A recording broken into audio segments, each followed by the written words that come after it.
सद्गुरु सुखराम जी महाराज के। ज्ञान सत्स्वरूप भगवान ने धन्य हो, केवली भगवंता ने धन्य हो, जीवा तारण जहाज ने,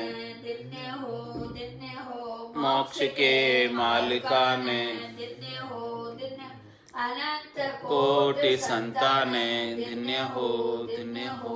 राम सभा में राम राम महाराज। शरणों सतगुरु दयाल को, मुखे हृदय हरि नाम। नितपत संगत साधु के, आजीवन मुक्त सुख राम। अणभे पद पर काश के, दायक सतगुरु राम। अनंत कोटि जन सहाय की, ताई करूं प्रणाम। सतगुरु को एको शब्द मन कोई लेवे मान। तो सहज होते हैं संत दास, मुश्किल सु आसान। भक्ति भक्त भगवंत गुरु, चतुर नाम बपु एक। जिनके पद रज परसता, नासत बिगन अनेक। सब धरती कागद करऊं, सब वन कलम कटाए। सात समुद्र शाही करऊं, सतगुरु गुण लिख्या न जाए। राम राम राम राम राम राम। आप सभी के अंदर विराजमान परमात्मा के पावन चरणों में प्रणाम। राम राम। विठल राव का संवाद चल रहा है। महाराज फरमा रहे हैं विठल राव में, अब चार खान में उपजे जीव, जहाँ तहाँ जाए। सुख दुख जहाँ तहाँ एक ही, कम नहीं जाफा माय। कम नहीं जाफा माय, नरक स्वर्गा लग जावे। धरी देह का दंड, विषन आगे लग पावे। तीन लोक सुखी राम कहे, यूं जग बनियो आए। चार खान में उपजे जीव, जहाँ तहाँ जाए। इस प्रकार से महाराज फरमा रहे कि सृष्टि की रचना हो गई। इस प्रकार से आत्माओं की और जीवों की, पांच तत्वों की, इनकी पंचभौतिक देह की, सबकी रचना हो गई। सारा रचना का भोग व्यवहार बता दिया महाराज ने कि इस प्रकार से वहाँ भी भोग व्यवहार होता है और यहाँ भी भोग व्यवहार होता है। उसलिए ये जीव की उत्पत्ति आगे से आगे पिता के पुत्र के रूप में हो जाती है। जीव न तो भोड़प में आया, न रिसा कर आया, न सुख प्राप्त करने आया। बस केवल वो वहाँ के भोग व्यवहार से आत्माओं की उत्पत्ति हो गई और यहाँ के भोग व्यवहार से आगे जीवों की उत्पत्ति होने लग गई। तो अब इस प्रकार से चारों खानों में जर खान, इंडज खान, अंकुर खान, उद्भुत खान, ये चार प्रकार के खाने यहाँ बन गई। इन खानों से नितपद जीवों का प्रोडक्शन स्टार्ट हो गया। नितपद जीव उत्पन्न होने लग गए और इन सब खानों के अंदर 84 लाख प्रकार के जीव उत्पन्न होने लगे और ये सारे जीव 3 लोक 14 भवनों में निवास करने लगे। और ये 3 लोक 14 भवनों में जो भी जीव निवास कर रहे हैं, सब देही को धर कर आए और सब देही के साथ सुख और दुख ले रहे। देही के साथ सुख भी है तो दुख भी है, तो सब सुख और दुख के साथ इस प्रकार से यहाँ आकर पड़ गए। अब जो है कम नहीं जाफा माई, ये सुख और दुख जो है कहीं कम ज़्यादा नहीं है। सबके अंदर जो है सुख दुख समान ही है, चाहे वो कोई भी देह हो। सबके अंदर सुख दुख भोगने ही पड़ते हैं। बिना सुख दुख के कोई भी देह नहीं है। चले भले आप नरक से स्वर्ग तक भी चले जाओ, स्वर्ग तक भी जा जिसने देह धरी हुई है, सबको सुख दुख भोगने ही पड़ते हैं। धरी देह का दंड विषन आगे लग पावे। भले आप ये देह धरकर जितने भी कार्य किए हैं, करने की है, जैसे जैसे फल कर्म किए उनके सारे फल जो है विष्णु लोक में भी चले जाओगे तो वहाँ सुखों का आपको भोग करना होगा और उसके बाद दुखों का भोग करना होगा। तो भले वहाँ तक भी चले जाओ तो भी जो है ये देही के साथ जो कर्म किए हुए हैं, कर्मों का बंधन है, वो जाने वाला नहीं है। तीन लोक सुखराम के यू जग बनियो आए, इस प्रकार से ये तीन लोक पूरा बना हुआ है। और चार खाने जिसके अंदर ये सब जीव उत्पन्न हो रहे हैं, स्वतः ही ऑटोमेटिक ऐसी व्यवस्था की है कि खानों में से प्रोडक्शन ऑटोमेटिक होता रहे। तो सभी ऑटोमेटिक आगे से आगे जीव विस्तार को प्राप्त हो रहे हैं, आत्माएं विस्तार को प्राप्त हो रही है और आगे से आगे बनती जा रही है इसमें। अब ये इतनी बात सुनकर विठल राव ने पूछा महाराज से, शिष्य पूछे गुरुदेव को अगत मुगत गत मोख, इनको भेद विचार सो कहो सुख दुख दोष, कहो सुख दुख दोष जीव को कहाँ सुख होई, सो विद कहिए आण भेद दीजे सब मोही, जीव पणो कहाँ जाएगो कब टले सब दोष, शिष्य पूछे गुरुदेव को अगत मुगत गत मोख। अब विठल राव ने महाराज से प्रश्न किया कि जो है ये अगत क्या है और मुगत क्या है, गत क्या है और मोक्ष क्या है। अगत यानी नरक है, मुगत यानी वैकुंठ है, गत यानी स्वर्ग है और मोक्ष यानी केवल पद आनंद पद। इनका मुझे भेद दो, इनका मुझे विचार बताओ कि क्या विचार है, इसमें क्या भेद है, इनमें सुख दुख और दोष क्या है, किसमें क्या सुख मिलता है, किसमें क्या दुख मिलता है और किसमें क्या कमियां हैं, उन सब का वर्णन करके बताओ। कहो सुख दुख दोष जीव को कहाँ सुख हो, ये जीव जो है कहाँ जाकर सुख प्राप्त करता है। सो विधि कहिए आण भेद दीजिए सब मोही, वो विधि बताओ और उसका हमें भेद दो। जीव पुणों कहाँ जाएगा, इसका जो जीव भाव है, शरीर संसार इंद्रियों वस्तुओं से सुख लेने की इच्छा वासना इसमें लगी हुई है। पांचों बात सदा उरिया के यूं भवता जुग जावे, तो ये इसका जीवपणा कब मिटेगा और इसके सब दोष कर्मों के संचित क्रियमान प्रारब्ध के वो कब मिटेंगे। शिष्य पूछे गुरुदेव को अगत मुगत गत मोख,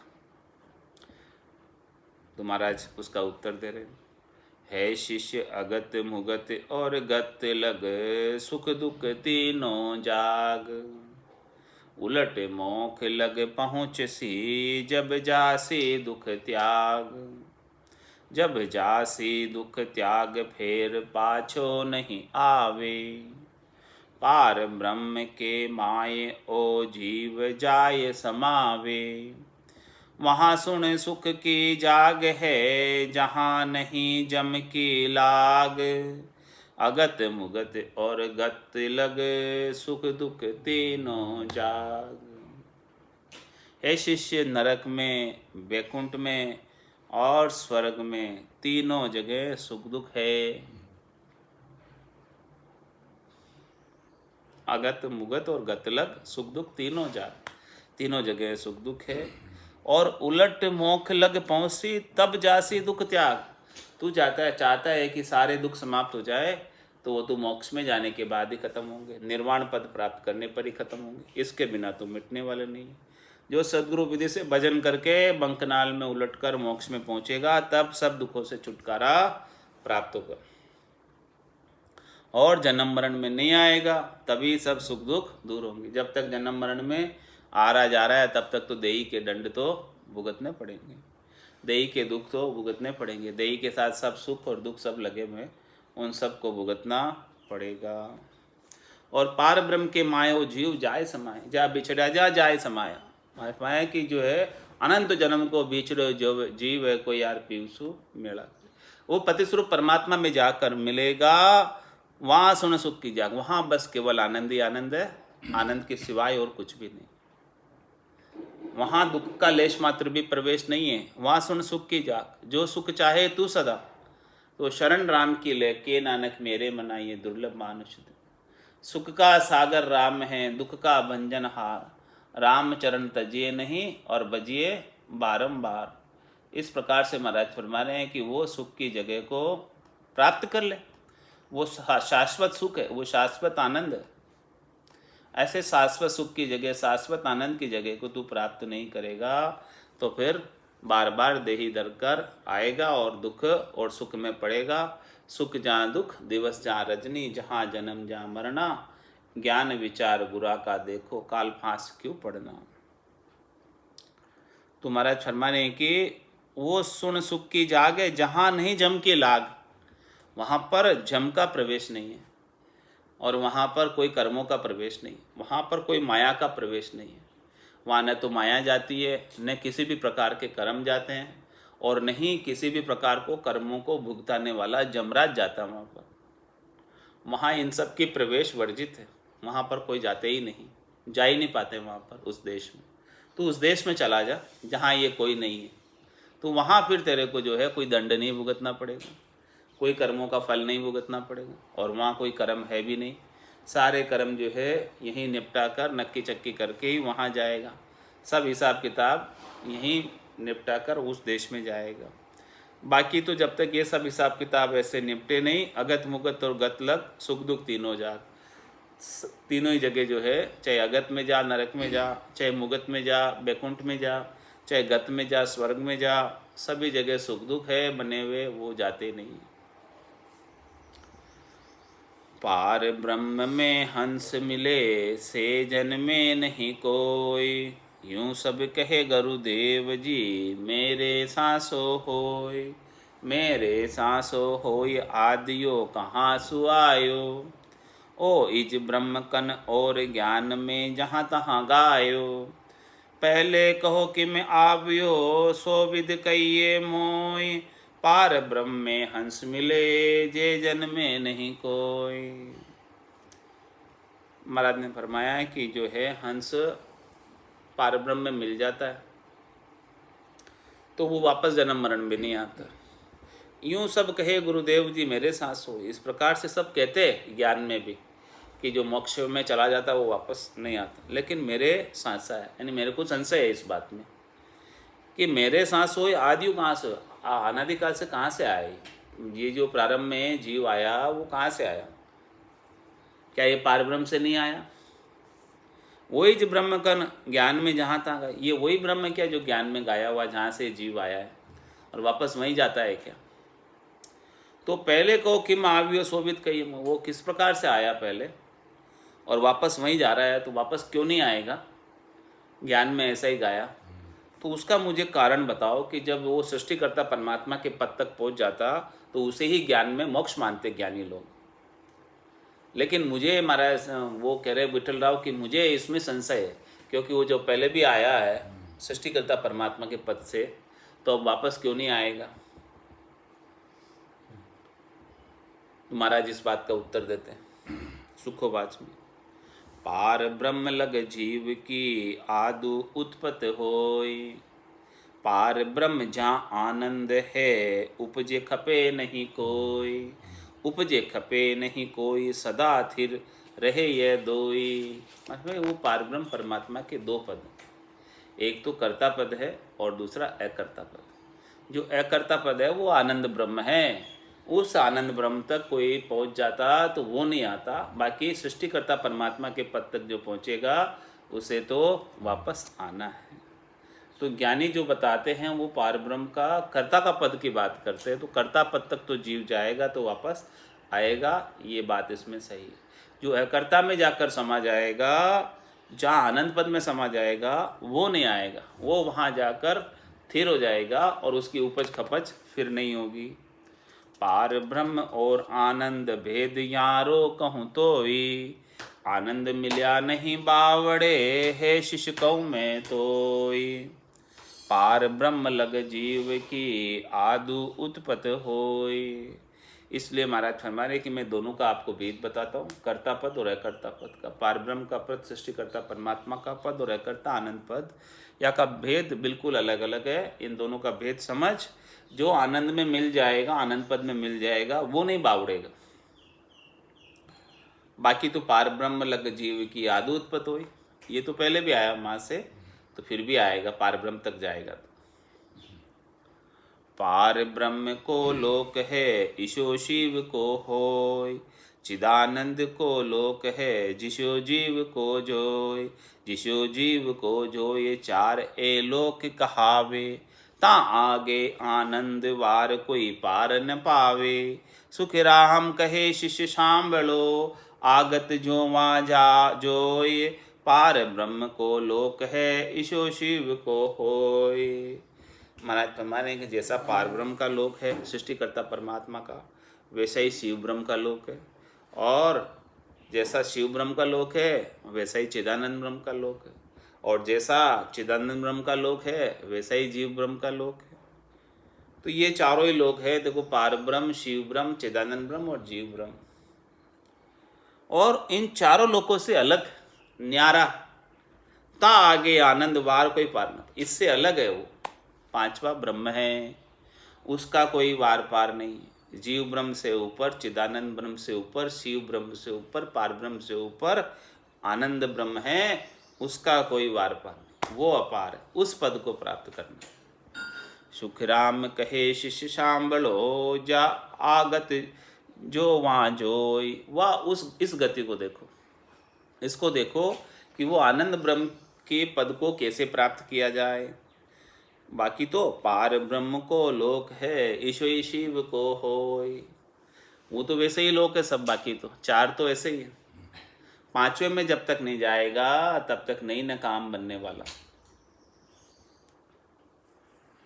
जीव ब्रह्म को लोक है जहाँ लग सुख दुख लार, चिदानंद के लोक में है दुख एक अपार, है दुख एक अपार शिव को न चलना ही, पार ब्रह्म को लोक तहाँ लग ओई दुख माही, परा आनंद में मिल गया जैने जन्मन हार, जीव ब्रह्म को लोक है जहाँ लग सुख दुख लार। मतलब जीव ब्रह्म के लोक में तो सुख दुख है ही है, लेकिन चिदानंद ब्रह्म के लोक में, शिव ब्रह्म के लोक में और पार ब्रह्म के लोक में, तीनों में एक ही दुख है। वो क्या दुख है कि वहाँ जाकर भी मृत्यु नहीं मिटती, जन्मना नहीं मिटता, ये जन्म मरण वहाँ जाने के बाद भी समाप्त नहीं होता, वहाँ भी चालू, ये दुख वहाँ। जीव ब्रह्म में तो और भी सुख दुख है कहीं, लेकिन वो आत्मा वहाँ चली जाती है चिदानंद ब्रह्म में, शिव ब्रह्म में और पार ब्रह्म में, तो वहाँ जाने के बाद जन्मना मरना आरंभ भी रहता है, मिटता नहीं, वापस जीव ब्रह्म में आ जाता वो, और जीव ब्रह्म में आके सुख दुख सब भोगता है। ये तीनों ब्रह्म में एक ही दुख है कि वहाँ जन्मना मरना नहीं मिटा, बाकी वहाँ और कोई दुख नहीं है दूसरा, लेकिन ये एक दुख है। हाँ, वहाँ जाकर सुख है, जीव ब्रह्म से जाकर चिदानंद ब्रह्म में चला गया, जीव ब्रह्म से ऊपर शिव ब्रह्म में चला गया, जीव ब्रह्म से ऊपर सृष्टिकर्ता परमात्मा पार ब्रह्म के पद में चला गया, तो वहां पे सुख है, लेकिन दुख एक ही है। निर्भय पद और जन्म मरण का दुख मिटना एक ही बात है, अलग नहीं। तो वहां जाकर वो निर्भय नहीं होता, तीनों ब्रह्म में जाकर वहां पे मृत्यु का भय लगा रहता है। तो जीव ब्रह्म को लोक है जहाँ लग सुख दुख लार, चिदानंद के लोक में है दुख एक अपार, है दुख एक अपार शिव को न चलना ही, पार ब्रह्म को लोक तहाँ लग ओई दुख माही, परा आनंद में मिल गया जे नहीं जन्मन हार, वो नहीं जन्मने वाला जो आनंद पद में मिल गया। जीव ब्रह्म को लोक है जहाँ लग सुख दुख लार, इसलिए मानते हैं जीव ब्रह्म का लोक है, उसमें तो सुख दुख सब है। अब आगे बता रहे, चार लोक तो थिर सदा एक लोक मिट जाए, इन एक का तीन ए 14 भवन कहाय, 14 भवन कहाय जीव का ए सब होई, वा तीना के माय लोक तेरे कहूँ तोई, आनंद लोक सुख राम कहे जहाँ लोक नहीं है माय, चार लोक तो थिर सदा एक लोक मिट जाए। 5 ब्रह्म नहीं, 5 ब्रह्म में से हमारे 4 ब्रह्म स्थिर है और एक ब्रह्म महाप्रलय में मिट जाता है। वो कौन सा ब्रह्म मिटता है महाप्रलय में? जीव ब्रह्म। जीव ब्रह्म का जो लोक है वो मिट जाता है महाप्रलय में, और बाकी ये 4 ब्रह्म के लोक है वो नहीं मिटते। चिदानंद ब्रह्म नहीं मिटता, शिव ब्रह्म नहीं मिटता, पार ब्रह्म नहीं मिटता, और आनंद ब्रह्म नहीं मिटता। ये जीव ब्रह्म का लोक है वो मिट जाता। तो 4 लोक तो थिर सदा। कौन से 4 लोक थिर है? शिव ब्रह्म, चिदानंद ब्रह्म, शिव ब्रह्म, पार ब्रह्म और आनंद ब्रह्म, ये 4 लोक थिर है। और एक लोक मिट जाए, एक लोक कौन सा? जीव ब्रह्म का। ये जीव ब्रह्म वाला मिट जाता है। और इन एक एका 3 14 भवन कहाय। इस जीव ब्रह्म के भी 3 लोक और 14 भवन है, स्वर्ग मध्य पाताल। और इसके 14 भवन है इसमें, जिसमें 84 लाख जीव निवास करते हैं। इनको महाप्रलय में सबको जाना पड़ता है। इन एक एका 3 ये 14 भवन कहाय। 14 भवन कहाय जीव का, ए सब होई, ये सब जीव के ही। वह तीना के माए लोक तेरे कहूँ तोई। और उन तीनों के अंदर कौन कौन से? चिदानंद ब्रह्म, शिव ब्रह्म और पार ब्रह्म। उन तीनों में 13 लोक है। 3 ब्रह्म के 13 लोक है, और ये जीव ब्रह्म के 3 लोक। आनंद लोक सुख राम कहे, जहाँ लोक नहीं माय। वो आनंद लोक में, आनंद ब्रह्म में, 5वें ब्रह्म में कोई लोक नहीं है उसमें, वो एकल है, ये बिल्कुल न्यारा है वो।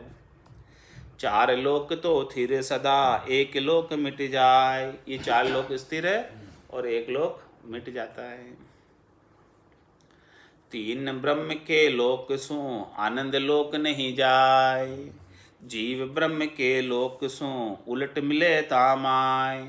उलट मिले तामाय, बहुर जन्मे यो नाही। 3 ब्रह्म का लोग तहाँ लग आवे जाए। इन कारण सुख राम कहे, हंस आवे जग माय। 3 ब्रह्म के लोक सु, आनंद लोक नहीं जाए। क्या फरमाने माना? 3 ब्रह्म के लोक सु, आनंद लोक नहीं जाए। कौन कौन से 3 ब्रह्म के लोक है जिससे आनंद लोक नहीं जा सकते? एक तो चिदानंद ब्रह्म, उसके ऊपर शिव ब्रह्म, उसके ऊपर पार ब्रह्म। ये 3 ब्रह्म के लोक से आनंद लोक में प्रवेश नहीं है। आनंद लोक में प्रवेश करना चाहते हो तो इन तीनों से जीव ब्रह्म में आना पड़ता पहले, और जीव ब्रह्म में भी मनखा देही में आना पड़ता, तब जाके मनखा देही के अंदर आकर जो केवल की भक्ति धारण करता है वो आनंद पद में जाता। तो 3 ब्रह्म के लोक सो, आनंद लोक नहीं जाए। जीव ब्रह्म के लोक सो, उलट मिले तामाय। जीव ब्रह्म के लोक से ही आनंद ब्रह्म का रास्ता खुलता है, आनंद ब्रह्म में प्रवेश। और फिर मनुष्य दया है, नहीं जा सकता बाकी। उलट मिले तामाय, बहुर जन्मे यो नाही। और अभी जाकर उसमें मिल जाएगा तो फिर जन्म मरण में नहीं आए। 3 ब्रह्म का लोग तहाँ लग आवे जाए। बाकी 3 ब्रह्म के लोग है, वहाँ तक तो आना जाना बराबर बना रहता है। जो जीव ब्रह्म से चिदानंद ब्रह्म में चला गया, जो जीव ब्रह्म से शिव ब्रह्म में चला गया, जो जीव ब्रह्म में पार ब्रह्म में चला गया, उन सबको वापस जीव ब्रह्म में आना जाना पड़ता है। वो वापस हद को छाड़ गयो बेहद में, तो फिर आयो। ये सब बेहद के एरिया हो गए ना।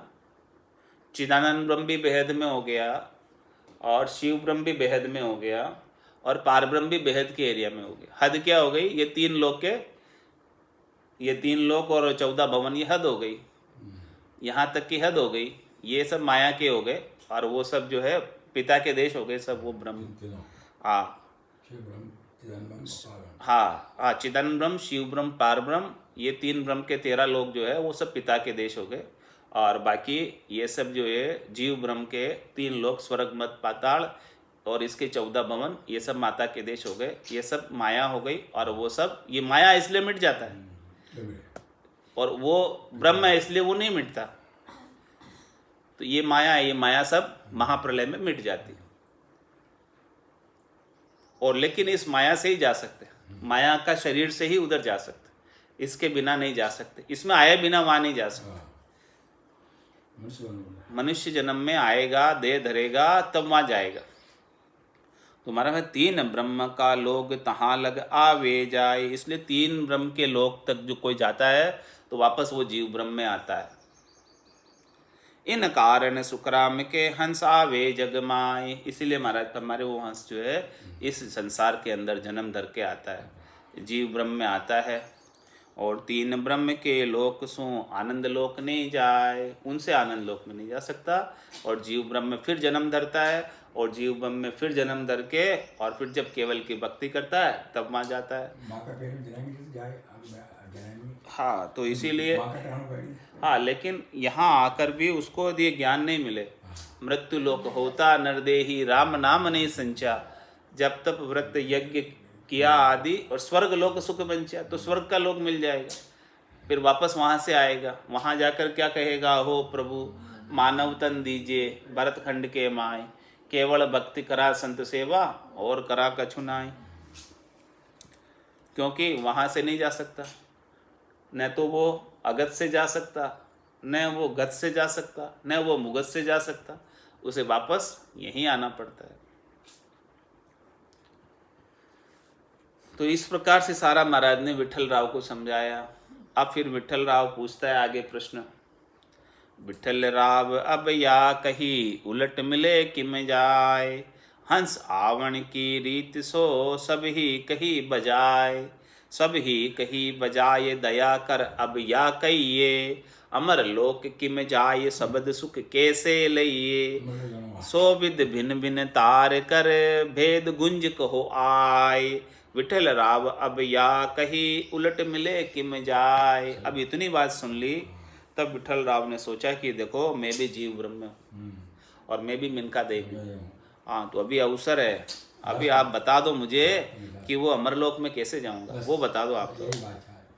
विठल राव अब या कहीं उलट मिले किम जाए, उस जीव ब्रह्म से आनंद ब्रह्म में किस प्रकार से उलट कर मिला जावे। वो हंस आवण की रीत सो सभी कई बजा, आपने हंसों के आने की रीत तो सब बता दी कि यहाँ क्यों आता है, किस लिए आता है, कैसे आता है, सब आपने बता दी, किस कारण से आया वो भी बता दिया। सभी कई बजाय दया कर अब यह बात कहिए कि अमरलोक किम जाए, थोड़ी कृपा करो, दया करो कि ऐसी बात बता दो कि अमरलोक में कैसे जाए और शब्द सुख कैसे लइए, शब्द का सुख जो है आनंद कैसे ले और कैसे अमरलोक को प्राप्त करे। सो विद भिन्न भिन्न तार कर भेद गुंज को खोल खोल के बताओ, एक एक तार तार करके अलग अलग करके बताओ, विस्तार से समझाओ हमको, उसका भेद बताओ। हाँ, विठल राव अब या कही उलट मिले किम जाए। तब इसका उत्तर दे रहे महाराज, सुख राम दास जन बोलिया सुन जो वचन हमार, भ्रकुटी से बिंद उतरियो पढ़ियो गर्भ तीन बार, पढ़ियो गर्भ तीन बार प्रेम वो उल्टो चाहिए, शंख नाल को त्याग बंक पिछम दिस गईये, साजन को चेबायरो चढ़े शब्द संग तार, सुख रामदास जन बोलिया सुन जो वचन हमार। महाराज ने विठल राव से कहा कि हे विठल राव राजा, देख तेरे प्रश्न का उत्तर मैं देता हूँ, तू हमारे वचनों को सुन। कि भ्रकुटी से बिंद उतरियो पढ़ियो गर्भ 3 बार, ये बिंद का निवास, बिंद का स्थान भ्रकुटी में, और यहाँ से वो माता के गर्भ में पड़ता है। तो जिस समय ये पड़ा है उस समय कैसा प्रेम था, वैसा ही प्रेम चाहिए, प्रेम वो उल्टो चाहिए, वापस तेरे को उलटना है, वापस तेरे को जीव ब्रह्म से आनंद ब्रह्म में जाना है। तो ये जैसे उतरते वक्त तेरा जैसा प्रेम था वैसा ही प्रेम ऊपर चढ़ने में चाहिए।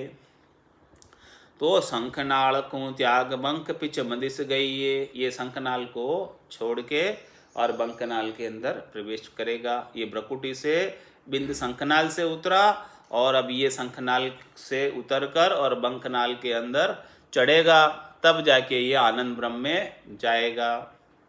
पूरब के रास्ते से उतरकर पिछम के रास्ते में चढ़ाई करेगा, तब वापस आनंद ब्रह्म में जाएगा। शंखनाल को त्याग बंक पिछम दिस गई, साजन कूची बायरो शब्द चढ़े संग तार। महाराज फरमाने कि वो बिना ही किसी साधन के, बिना ही किसी बहा कूची के, यानी बाहर की कोई करनी और क्रिया के बिना वो शब्द के संग तार यानी लिव बंद, उस तार पे चढ़ जाएगा, उस लिव के साथ चढ़ जाएगा। शब्द के साथ जो लिव लगेगी उस लिव रूपी तार पे, उस लिव रूपी रस्सी पे, लिव रूपी भरत पे, लिव रूपी डोरी के ऊपर ये जीवात्मा जीवपना छोड़कर शब्द के संग आनंद ब्रह्म में चढ़ जाएगी। ये तरीका है, ऐसे सुख लो। सुख रामदास जन बोलिया, सुन जो वचन हमार। पड़े गर्भ में आय प्रेम संग जो वो आवे, फिर तू दूनों बरसे हेत तब उल्ट होई जावे। जिसी भोग की चाय इसी सायब दिस जागे, सुख रामदास भग प्रेम वो अंध कंद तज लाज। ईशो प्रेम सो चाहिए राम मिलन के काज। पड़े गर्भ में आय प्रेम संग जो वो आवे। तू जब गर्भ में आया था, पिता के भ्रकुटी से बिंद उतर कर माता के गर्भ में जिस समय पड़ा था, उस समय कैसा प्रेम था, वैसा ही प्रेम चाहिए। फिर दूनों बरसे, उससे भी डबल प्रेम चाहिए। फिर दूनों बरसे है तब उलट वो हो ही जावे, तब वो रिवर्स होगा। इस प्रवृत्ति पसारे से, संसार से पलटकर वो परमात्मा में जाएगा। उससे डबल प्रेम चाहिए। जिसी भोग की चाय इसी सायब दिस जागे। जिस प्रकार से भोग करने की चाहना थी, इच्छा थी, वासना थी, उस ऐसी इच्छा वासना परमात्मा की प्राप्त करने की तेरे गट के भीतर लगनी चाहिए। ऐसी अगन लगे, ऐसी लगन लगे, जब जाके परमात्मा को प्राप्त करे।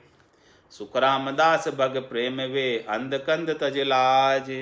महाराज फरमाने की भक्त के प्रेम के अंदर, उस भोग के प्रेम के अंदर तो कितना अंधा हो गया। सब कुछ संसार की लाज संख्या को छोड़कर भोग कर लिया। इसी प्रकार से अब तू संसार की लाज संख्या को छोड़कर परमात्मा के प्रति प्रेम उपा ले, तो वो आनंद ब्रह्म में चला जाएगा। ईशो प्रेम सो चाहिए राम मिलन के काज। राम जी से मिलना है तो ऐसे ही प्रेम चाहिए वापस। प्रेम प्रेम में फेर है, सुनो प्रेम के न्याव। चार प्रेम सो प्रेम हुआ, तब लग झूठी चाव। तब लग झूठी चाव, पांच वो प्रेम कहावे। तब गत वागत तब गट होय, उलट हंसो तब जावे। आया सोई विधि चाहिए, दूजी झूठ उपाय।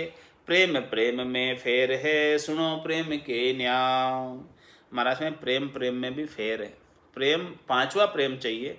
चार प्रेम तक तो नहीं पहुंच पाएगा। पांचवा भीतर का प्रेम जब तक जागृत नहीं होगा तब तक नहीं पहुंच पाएगा। तो प्रेम प्रेम का फर्क भी समझ लो कि प्रेम कैसा चाहिए। और बाकी तो चार प्रेम तक है आरंभ के, तो महाराज में तब लग झूठी चाव। उस समय तक तू जाने की इच्छा भी कर रहा है परमात्मा में, लेकिन मिलेगा नहीं। तेरी चाहना झूठी है, क्योंकि वो चार प्रेम से तो पहुंच नहीं पाएगा जब तक पांचवा प्रेम जागृत नहीं होगा। तो जब लगे झूठी चाव, पांचवो प्रेम कहावे। वो पांचवा प्रेम जो है उदय नहीं होगा तेरे घट के अंदर, जागृत नहीं होगा, तब तक परमात्मा से नहीं मिल पाएगा।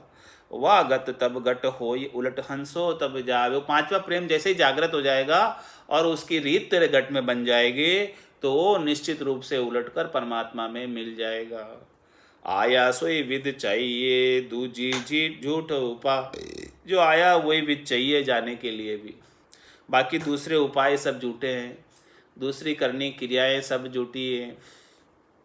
प्रेम प्रेम में फेर है, सुनो प्रेम के न्याव। भाई प्रेम प्रेम में भी फर्क है। प्रेम प्रेम की भी अलग अलग डिग्री है। प्रेम प्रेम का भी अलग अलग चीज़ है, उसका भी भेद समझ लो कि जाने के लिए कौन सा प्रेम चाहिए। अब वो चारों प्रेम और पांचवें प्रेम, पांचों प्रेमों का वर्णन आ रहा है। चीज देख कर रीजियो, दिन में सो बार। तो पण राम न उतरियो, सो तुम करो विचार।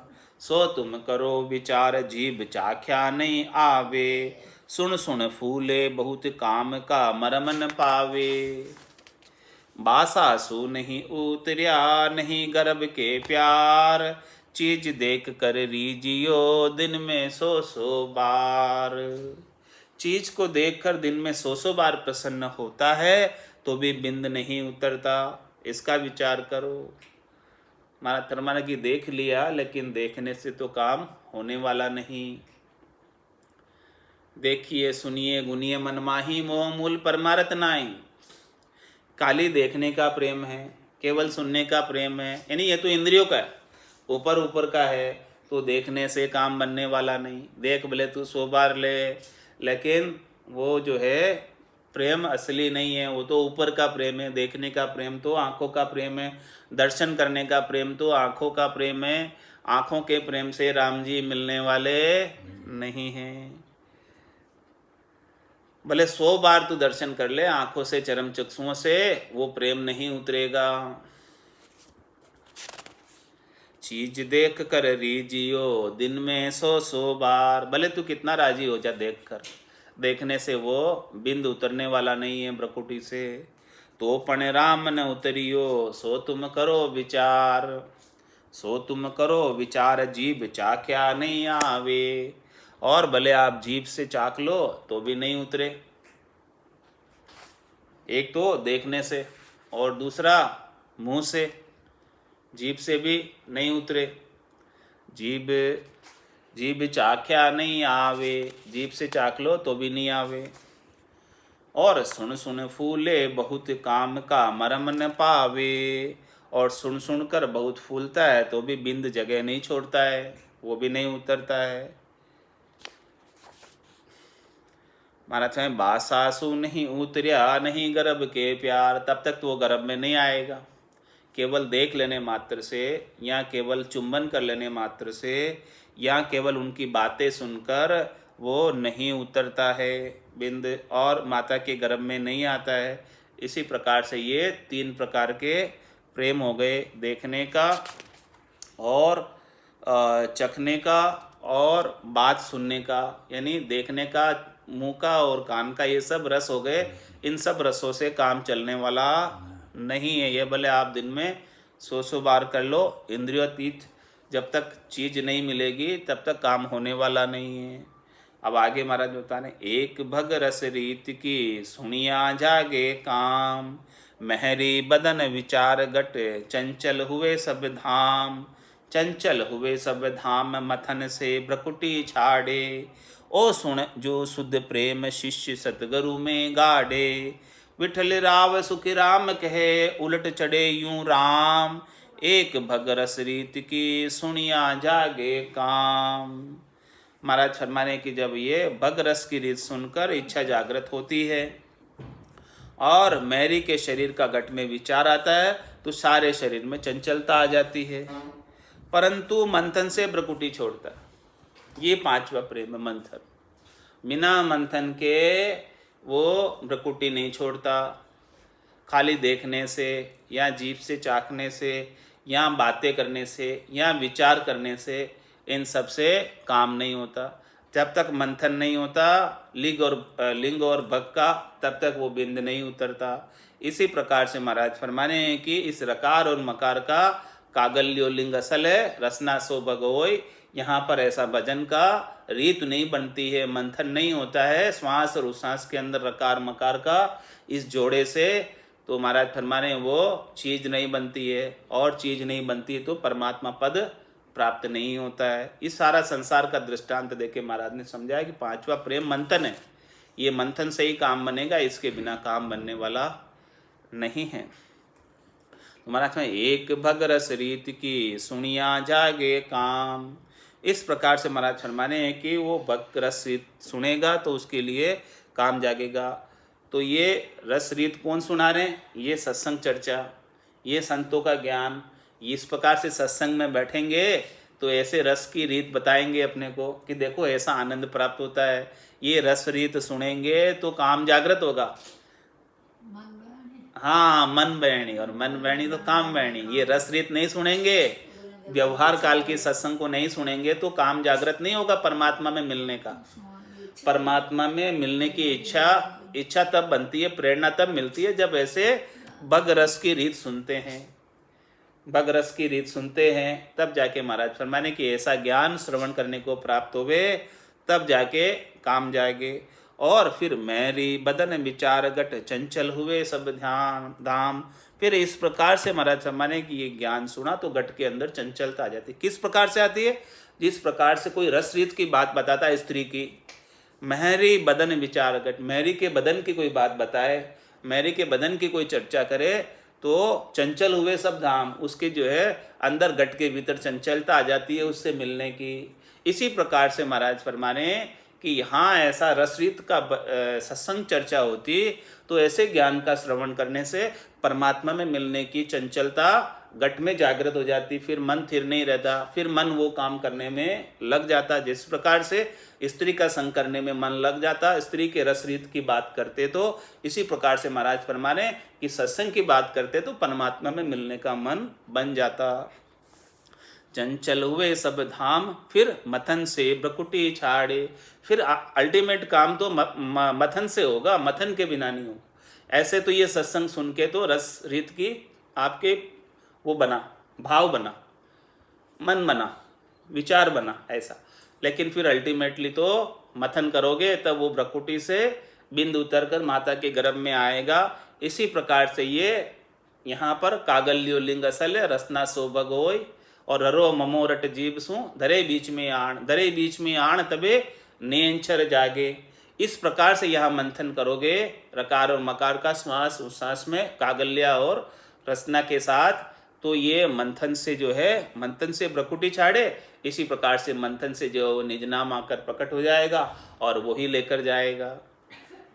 जो सुनियो प्रेम शुद्ध प्रेम शिष्य सदगुरु में गाढ़े। इस प्रकार का ये सच्चा प्रेम जो है शिष्य सदगुरु में लगाएगा, सदगुरु के ज्ञान में लगाएगा। तो सदगुरु ने ज्ञान तो ऐसा ही बताया यहाँ पर भजन करने की रीति विधि, और इस रीति विधि से वो भजन करेगा तब जाके काम बनेगा, उसके बिना काम बनने वाला नहीं। ओ सुनी जो शुद्ध प्रेम, ये सच्चा प्रेम है। मंथन की क्रिया का जो प्रेम है वो सच्चा प्रेम है। और ये मंथन की क्रिया कौन बताते? सदगुरु ही बताते।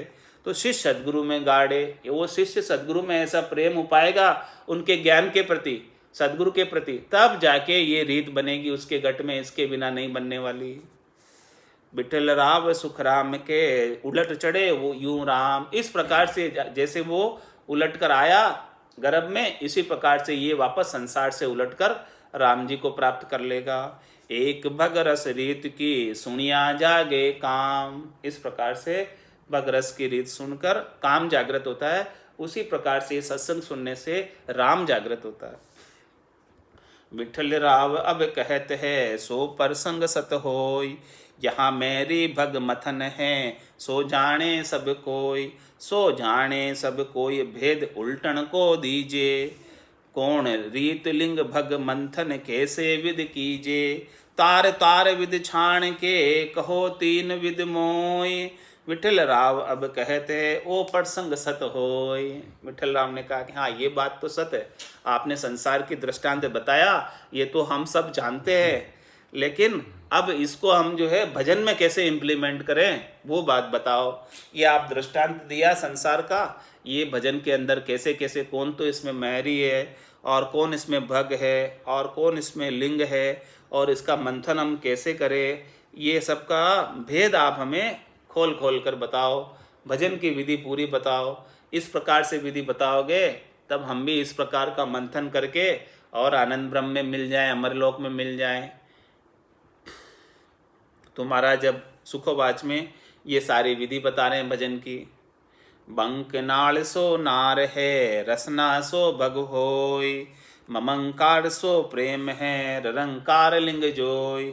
ररंकार लिंग जोय रस ओहूता माही, सोहू कइये बिंद धसे अजब पे संग जाय। सुख राम कहे गम पेट में गर्भ बंधे कहूँ तोय, बंक नाल सो नार है रसना सो बग होय।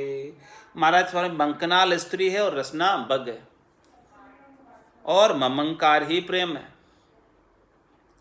और रंकार ही लिंग है।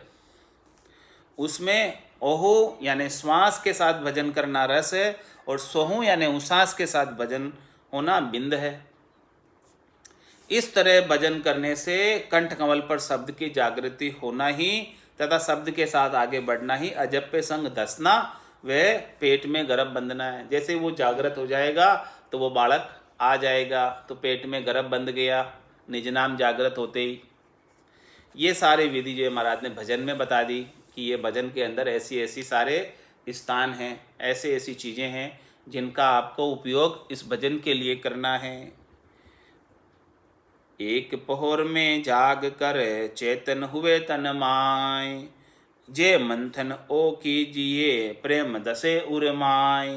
प्रेम दसे उर्माय उलटता भार न लागे, नक चक नाड़ी रोम नाम धुन सब में जागे। सुख राम कहे गुरु मेहर रे, जूर तुमंती भाई। एक पहर में जाग कर चेतन हुए तन माय। महाराज हमारे इसमें जो है जागृत होने में ज़्यादा समय नहीं लगता। एक पहर में जाग कर चेतन हुए तन माय, एक प्रहर लगता है बस। एक प्रहर यानी 3 घंटे। 3 घंटे में काम बन जाता। एक पहर में जाग कर चेतन हुए तन माय, तन में शब्द चेतन हो जाता है 3 घंटे। जे मंथन ओ कीजिए, यदि कोई जो है इस प्रकार से मंथन कर ले, और तो प्रेम दसे उर्माय, महाराज वो प्रेम उसके उर में दस जाएगा। प्रेम दसे उर्माय उलटता बार न लागे, ऐसा प्रेम हो जाएगा तो फिर उसे उलटते हुए बार नहीं लगेगा। ये 5वां प्रेम है, मंथन का प्रेम है। ये मंथन वाला प्रेम हो जाएगा तो फिर उसे उलटते बार नहीं लगेगा, समय नहीं लगेगा। नक चक नाड़ी रोम नाम धुन सब में जागे, एडी से लगाकर चोटी तक, रग रग रोम रोम नाड़ नाड़ के अंदर नाम की धुन लग जाएगी। रग रग बोले राम जी रोम रोम रंकार, सहजा सुमरण होते सोही सुमरण सार।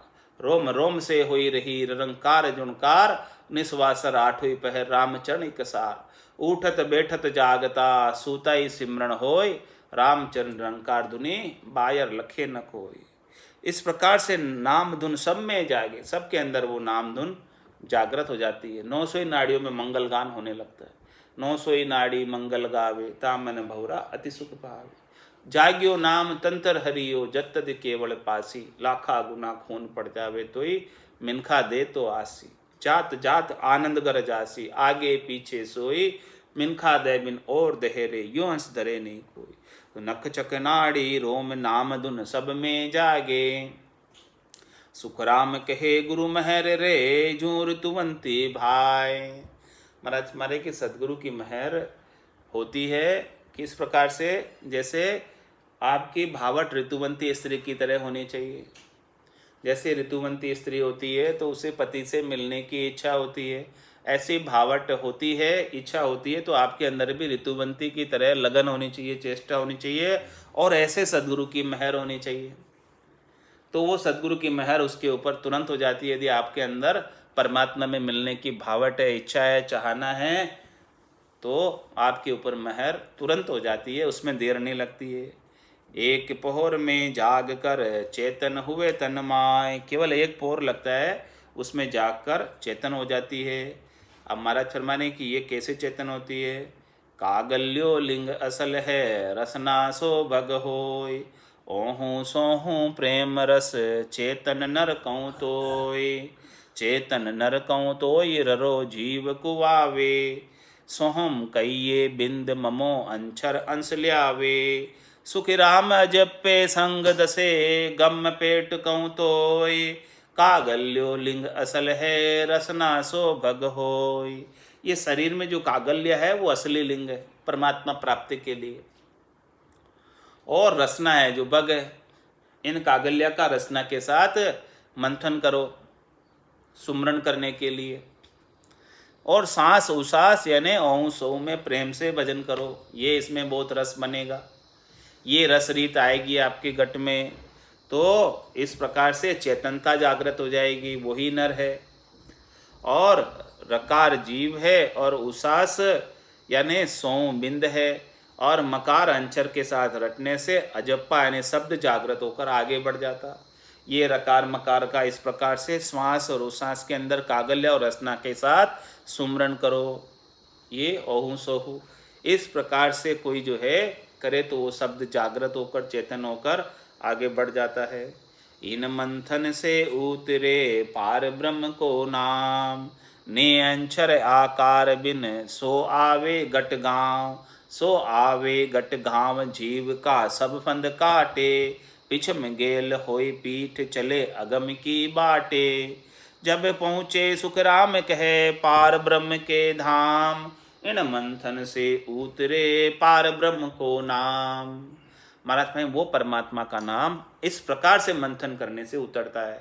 श्वास उश्वास में रसना कागल्या से रकार मकार का उच्चारण, बस यही मंथन है। ये पांचवा प्रेम है। इन मंथन सु उतरे पार ब्रह्म को न। बाकी देखने सुनने गुनने से नहीं होता, कितना भी देख लो, कितना भी बात कर लो, उसकी विचार कर लो, उससे नहीं होता। ये मंथन करना पड़ेगा, तब वो होता काम।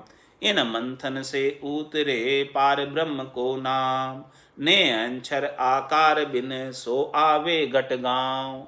महात्मा ये ने अंचर बिना आकार के, इसका कोई आकार नहीं है, निराकार है ये। आत्मा का कोई आकार नहीं है, परमात्मा का कोई आकार नहीं है, इसी प्रकार से निरंतर का कोई आकार नहीं। तो इस निराकार आत्मा को निराकार परमात्मा में मिलाने के लिए ये निरंतर भी सद्गुरु भी निराकार चाहिए। ये निराकार सद्गुरु जब घट के भीतर जागृत होते आत्मा के गुरु, तब जाके वो परमात्मा में मिल पाते। ने अंचर आकार बिन सो आवे घट गांव। इस घट रूपी गांव के अंदर, इस शरीर के अंदर वो आ जाता है ब्रह्म विराट से, अगम देश से, चौथे देश से, संतों के देश से, रामजनों के देश से इस जीवात्मा को लेने आ जाता है, जीवपना समाप्त करके ले जाता है। सो आवे घट घाव जीव का सब फंद काटे। ये जीव के सब फंदों को काट कर लेकर जाता है। माया मोह और बंधन जितने भी है, सब बंधनों से इसे न्यारा कर कर ले जाता है। सो आवे घट गांव जीव का सब फंद काटे, और पिछम गेल होए पीठ चले अगम की बाटे। पिछम का रास्ता पकड़ता है, ये पूर्व से आता है कंठ कमल पर जागृत होकर, और फिर बंकनाल से पलटकर अगम की बाट चलता है, अगम के रास्ते की तरफ बढ़ता आगे। जब पहुँचे सुखराम के पार ब्रह्म के धाम। इस प्रकार से महाराज फरमा रहे हैं कि ये पार ब्रह्म के धाम पहुँचता है। इन मंथन से उतरे पार ब्रह्म को नाम। इस प्रकार से मंथन करेंगे तो पार ब्रह्म का नाम आता है, निज नाम प्रकट होता है, और ये निज नाम ही इस आत्मा को संग लेकर जाता है। इन भंगलिंग के मतन सु जीव आयो जगमाय, बिंद नाद ले उतरियो शंख नाड़ होई धाय। शंख नाड़ होई धाय अबे मंथन मुख किया, ने अंचर सो नाद बिंद चेतन संग किया। मंक नाड़ माई उलट के आनंद लोक को जाय, इन भगलिंग के मतन सो जीव आयो जगमाय। महाराज में भग और लिंग के मतन से जीव जगत में आया, चेतन शब्द के साथ शंखनाल में होकर आया। अब मुंह से भजन करने पर नेंचर यानी शब्द बिंद यानी चेतन के साथ बंकनाल में उलटकर आनंद लोक में चला जाता है। तो महाराज ऐसी विधि छोड़कर अन्य कोई विधि करता है तो महाराज तुम्हारे उसका कुछ मोक्ष प्राप्त नहीं होता। यही विधि है मोक्ष प्राप्त करने की। रटने की विधि टाल के साजन करे अनेक, से सब हद का ख्याल है नाना विद का देख। नाना विद का देख परम पद कदे न पावे, ने अंचर बंक नाल पिछम को भेद न पावे। हद बेहद में सभी थके वेद भेद कड़ देख, रटने की विधि टाल के साजन करे अनेक। ऐसी जो है ये पांचवे प्रेम की मंथन की रटने की विधि को कोई अडोप्ट नहीं करता और कोई दूसरी विधि अडोप्ट करता। वेद की भेद की अनेक प्रकार की करनियों की विधि अडोप्ट करता। तो महाराज फरमाने वो सब विधियां जो है हद के ख्याल है, उसमें हद और बेहद तक जाता है, और हद को छाड़ गयो बेहद में तो ही रीतो फिर आयो। वो उसमें अनेक प्रकार की करनी और क्रिया भले कर लो, लेकिन वो अगम देश में नहीं जाएगा। केवल एक ये जो विधि बताई है रटने की, उसी विधि से रटोगे तो वो निज नाम प्रकट होगा। बाकी विधियों में निज नाम प्रकट नहीं होता, और जब तक निज नाम प्रकट नहीं हो तब तक मोक्ष की प्राप्ति नहीं होती। तो रटने की विधि टाल के साजन करें अनेक, भले कितने ही साधन करो वो रटने की विधि के अलावा ये विधि जो बताई है मंथन की विधि है अभी। से सब हद का ख्याल है नाना विद का देख, नाना विद का देख परम पद कदे न पावे, कभी परम पद नहीं मिलने वाला। ने अंचर बंकनाल पिछम को भेद न पाओ, ने अंचर का ही भेद नहीं मिलता, बंकनाल का भेद नहीं मिलता, पिछम के देश का भेद नहीं मिलता। तो हद बेहद में सब थके, बाकी जितने भी चीज़ें हैं निज नाम के बिना वो सब हद बेहद में जाकर थक जाती है, आगे नहीं जा पाती है। कोई तो हद में थक जाती है, कोई ज़्यादा से ज़्यादा जाएगी तो बेहद में जाकर थक जाएगी। ये सब भेद भेद की कड़ है, तो उन कड़ से काम नहीं कर चलने वाला। परमात्मा की प्राप्ति करनी है तो कुदरत कला चाहिए, नेंचर चाहिए। तो वो नेंचर रटने के विध टाल के साजन करे अनेक, तो नहीं प्रकटता है, खाली रटने की विधि से ही प्रकटता है। बाहिर क्रिया जाप सो यारी हद लग दौड़, बेहद पहुँचे ध्यान ओ पूरब सोहंग मोड़। पूरब सोहंग मोड़ पवन पीवे नर कोई, वे पहुँचे बेहद भवर गुफा जा होई। सुख रामदास बेहद परे ये नहीं पावे ठोड़, बाहिर क्रिया जाप सो यारी हद लग दौड़। क्लियर करके बता दिया महाराज ने कि बाहर की कोई भी क्रिया करोगे, बाहर की कोई भी करनी करोगे, इनकी दौड़ हद तक की है। माया की प्राप्ति कराएंगे, त्रिलोकी में फल प्राप्त कराएंगे, बाकी ये इससे आगे इनकी दौड़ नहीं है, आगे इनका पराक्रम नहीं है, आगे इनकी पहुँच नहीं है। और दूसरी क्रिया, ये तो क्रिया की बात थी, और बेहद पहुँचे ध्यान ओ पूरब सो अंग मोड़। कोई जो है सोहू ओं का जप्पा जप्पा करता है तो ये पूरब का साधन है, और ये पूरब का साधन जो है पिता के देश तक बेहद तक पहुंच जाता है, ध्यान के माध्यम से बेहद तक पहुंच जाते हैं। पूरब सोहंग मोड़ पवन पीवे नर कोई, कोई श्वासों को खींचकर अपने श्वासों को ऊपर चढ़ाकर वे पहुँचे बेहद भंवर गुफा जा होई। बस वो भंवर गुफा तक जाकर पहुँच जाते, लेकिन भंवर गुफा के बाद आगे 10वां द्वार उनको नहीं मिलता है, परम मोक्ष नहीं मिलता है। परम मोक्ष तो केवल पिछम के रास्ते मिलता है, ये आगे के रास्ते से चढ़े, पूरब के रास्ते से चढ़े, तो पूरब के रास्ते में 10वां द्वार का छेदन नहीं होता। सुख रामदास बेहद परे ये नहीं पावे ठोर। महाराज बेहद से परे उनको ठोर नहीं मिलती, जगह नहीं मिलती है, बेहद से आगे नहीं जा सकते।